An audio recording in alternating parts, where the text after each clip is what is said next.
आज आप यहाँ पे किस लिए आए थे या एहतजाज किस लिए? जी, आज का ये एहतजाज all India Muslim personal law board ने जो वक्फ कानून पास हुआ है हिंदुस्तान की पार्लियामेंट से, उसके खिलाफ जो है प्रोटेस्ट करने के लिए all India Muslim personal law board पूरे मुल्क में इस तरीके के एहतजाजात दर्ज करा रहा है। तो उसकी एक कड़ी है मालेगांव में।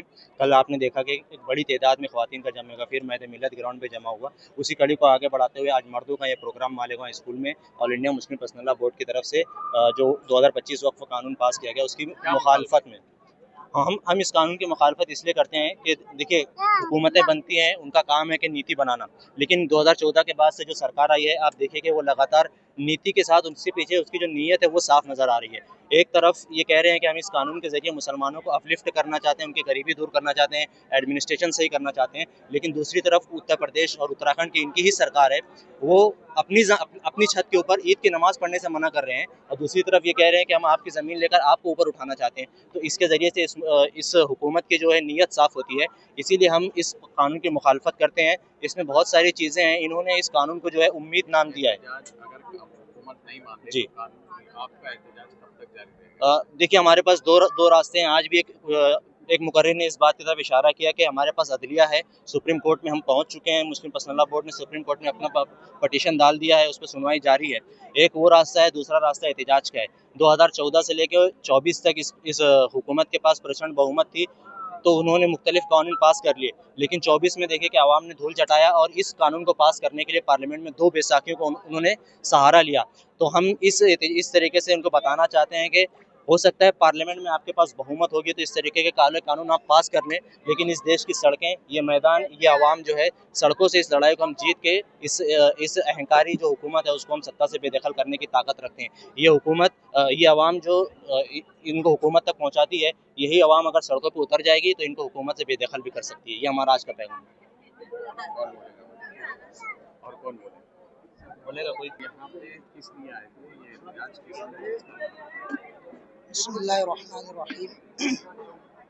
मालेगांव में जो आज ये एहतजाज हुआ है all India Muslim personal law board के ज़रिए एहतमाम, तो इस एहतजाज के अंदर इसलिए हमारी शिरकत हुई ताकि जो वक्फ कानून 2025 सरकार ने जो मुसलमानों पर लागू किया है, यानी वक्फ की ज़मीनें को जो छीनने का काम सरकार कर रही है, इसकी मुखालफत के अंदर आज all India Muslim personal law board के ज़रिए एहतमाम यहाँ पर एहतजाजी कहना चाहिए कि प्रोग्राम रखा गया और मुसलमान इसीलिए यहाँ पर जमा हुए थे।